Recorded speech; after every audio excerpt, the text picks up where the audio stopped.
एशियाई खेलों के स्वर्ण पदक विजेता बहादुर सिंह सागू को भारतीय एथलेटिक्स महासंघ का नया अध्यक्ष चुना गया। बहादुर सिंह सागू को भारतीय एथलेटिक्स महासंघ (एएफआई) का नया अध्यक्ष चुना गया। एशियाई खेलों के शॉटपुट पदक विजेता सागू ने चंडीगढ़ में महासंघ की वार्षिक आम सभा की बैठक के दौरान निवर्तमान अध्यक्ष आदिल सुमारीवाला का स्थान लिया। एक बार के एशियाई पदक विजेता और 2 बार के राष्ट्रीय चैंपियन सागू ने 2002 बुसान एशियाई खेलों में शॉट पुट में स्वर्ण पदक जीता था। उन्होंने 2000 और 2004 के ओलंपिक में भी भाग लिया था। 20.40 मीटर का उनका सर्वश्रेष्ठ प्रयास 2004 में कोंचाजस्पा, कीव में आया था।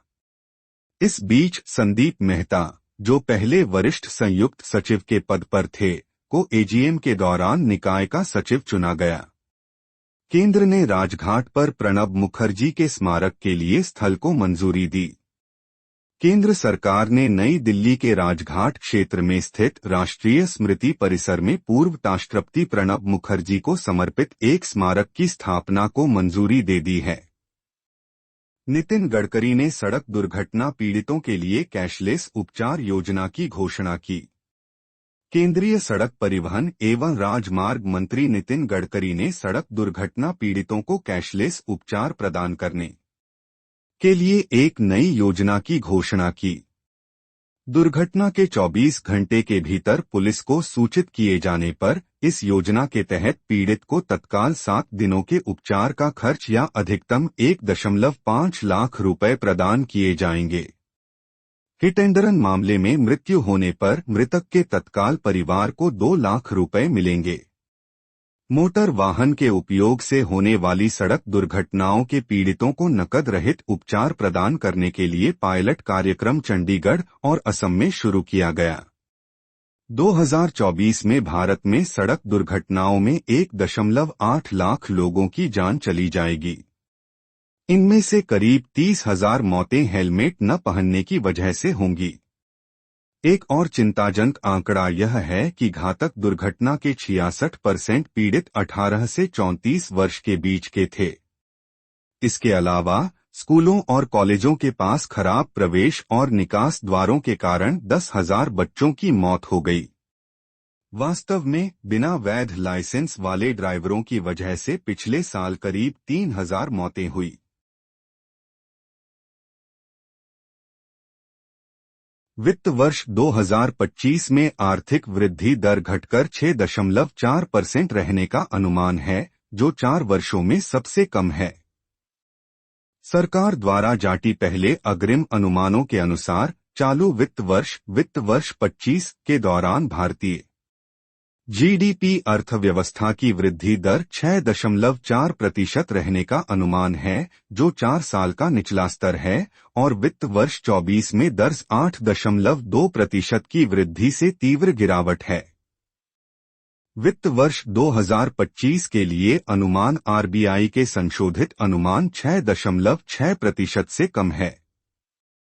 कृषि और संबद्ध क्षेत्रों में 2024 से 25 में 3.8% की वृद्धि होने का अनुमान है, जो 2023 से 24 में 1.4% है।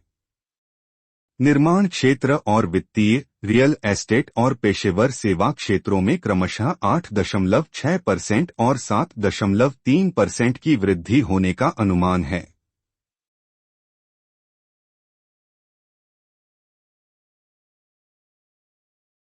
वित्त वर्ष 2025 में आर्थिक वृद्धि दर घटकर 6.4% रहने का अनुमान है, जो 4 वर्षों में सबसे कम है। सरकार द्वारा जारी पहले अग्रिम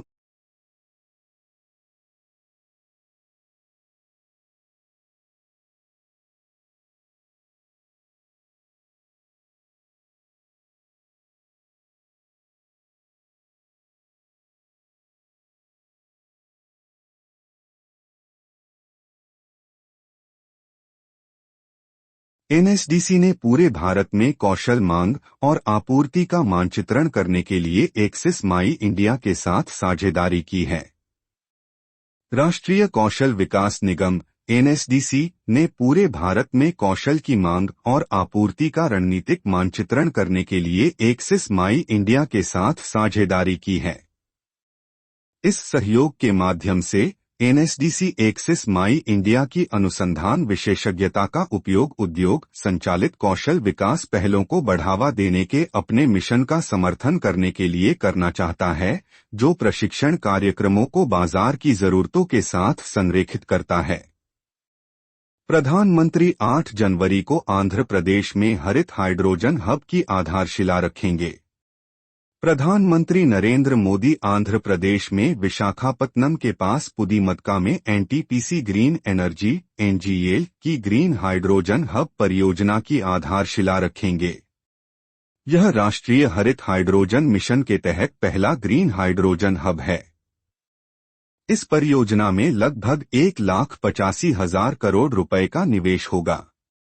इसमें 20 गीगावाट नवीकरणीय ऊर्जा क्षमताओं में निवेश शामिल होगा, जिससे यह भारत की सबसे बड़ी एकीकृत हरित हाइड्रोजन उत्पादन सुविधाओं में से एक बन जाएगी, जिसमें 1,500 टीपीडी हरित हाइड्रोजन और 7,500 टीपीडी हरित हाइड्रोजन उपउत्पाद का उत्पादन करने की क्षमता होगी। उपउत्पादों में हरित मेथनॉल, हरित यूरिया और सतत विमानन ईंधन शामिल हैं, जिनका मुख्य लक्ष्य निर्यात बाजार होगा।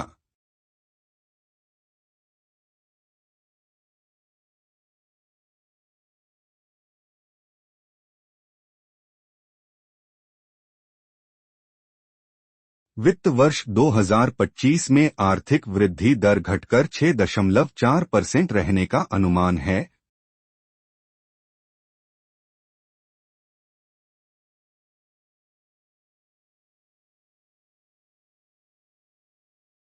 यह परियोजना 2030 तक भारत के गैरजीवाश्म ऊर्जा क्षमता के 500 गीगावाट के लक्ष्य को प्राप्त करने में महत्वपूर्ण योगदान देगी। भारत इंडोनेशिया संबंधों को बढ़ावा। राष्ट्रपति सुबियांतो गणतंत्र दिवस के मुख्य अतिथि होंगे।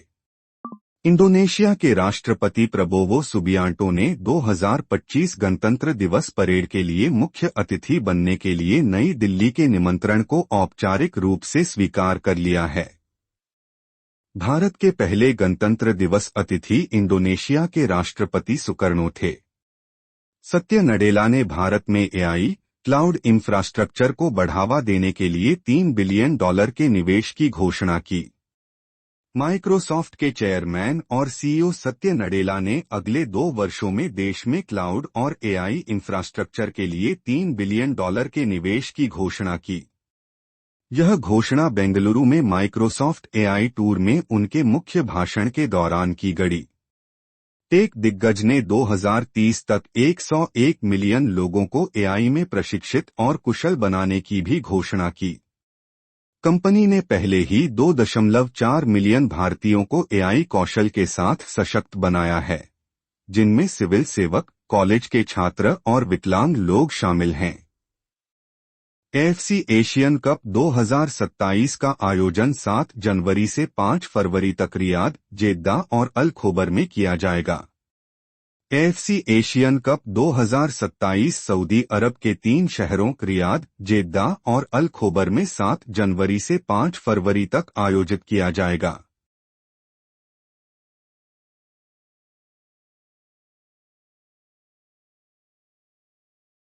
रियाद में 5 स्टेडियम मैचों की मेजबानी करेंगे, जिनमें King Fahd Sports City Stadium, King Saud University Stadium, Imam Mohammed ibn Saud University Stadium, Kingdom Arena और अल शबाब स्टेडियम शामिल हैं। सऊदी अरब को 2023 में 2027 एएफसी एशियाई कप के लिए मेजबान देश नामित किया गया। यह पहली बार होगा जब देश इस प्रतिष्ठित टूर्नामेंट की मेजबानी करेगा। केंद्रीय खाद्य प्रसंस्करण उद्योग मंत्री इंडसफूड 2025 के 8वें संस्करण का उद्घाटन करेंगे। केंद्रीय खाद्य प्रसंस्करण उद्योग मंत्री चिराग पासवान 8 जनवरी 2025 को India Exposition Mart Limited, Gautam Buddh Nagar, Greater Noida में इंडसफूड 2025 के 8वें संस्करण का उद्घाटन करेंगे।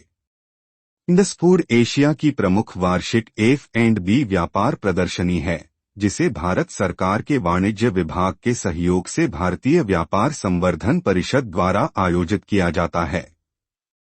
यह 2025 में एक और मील का पत्थर स्थापित करने के लिए तैयार है, जो एकीकृत खेत से खाने तक व्यापार शो के रूप में अपनी शुरुआत करेगा। इंडस्फूड 2025 में 30 से अधिक देशों के 2300 प्रदर्शक भाग लेंगे तथा इस बार 1,20,000 वर्ग मीटर से अधिक प्रदर्शनी स्थल होगा। PR एकीकृत व्यापार मेले में 7,500 से अधिक अंतर्राष्ट्रीय खरीदार तथा 15,000 भारतीय खरीदार व्यापार आगंतुक भाग लेंगे, जिनके शो के दौरान उपस्थित रहने की उम्मीद है।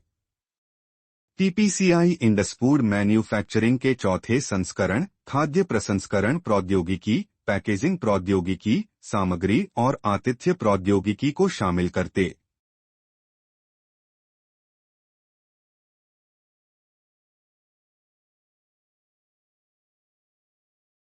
और इंडस्फूड एग्रीटेक के पहले संस्करण कृषि प्रौद्योगिकी, मत्स्य प्रौद्योगिकी, डेयरी और पोल्ट्री फार्मिंग प्रौद्योगिकी का प्रदर्शन का भी आयोजन कर रहा है। बाद के 2 कार्यक्रम जनवरी के 9 से 11, 2025 को यशोभूमि द्वारका, नई दिल्ली में आयोजित किए जाएंगे। इंडस्फूड 2025 को भारतीय पाककला संघ IFCA के साथ साझेदारी में भारत में पहली बार प्रतिष्ठित एशिया प्रेसिडेंट फोरम की मेजबानी करने पर भी गर्व है।